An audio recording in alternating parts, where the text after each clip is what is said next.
যুক্তরাষ্ট্র এরই মধ্যে যেসব দেশের সঙ্গে শুল্ক চুক্তি করেছে সেখান থেকে পিছু হটবে না বলে জানিয়েছেন প্রেসিডেন্ট ডোনাল্ড ট্রাম্পের বাণিজ্য প্রতিনিধি জেমিসন গ্রিয়ার।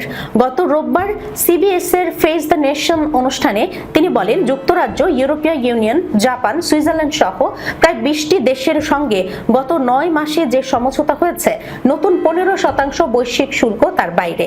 গত 20 ফেব্রুয়ারি মার্কিন সুপ্রিম কোর্ট রায় দেন 1977 সালের international emergency economic powers act প্রেসিডেন্টকে শুল্ক আরোপের ক্ষমতা দেয় না। এই রায়ের পর হোয়াইট হাউস জানায় এখন থেকে ওই শুল্ক আর সংগ্রহ করা হবে না। কিন্তু আদালতের রায়ে দমে না গিয়ে দ্রুতই পাল্টা পদক্ষেপ নেন ট্রাম্প। 1974 সালের ট্রেড এক্সপেনশন অ্যাক্ট এর 122 ধারা ব্যবহার করে নতুন করে 10% বৈশ্বিক শুল্ক আরোপের ঘোষণা দেন, যা পরে 15% উন্নীত করার কথা বলেন। গ্রিয়ার বলেন, নতুন এই শুল্ক আগের চুক্তিগুলোর সঙ্গে সম্পর্কিত নয়।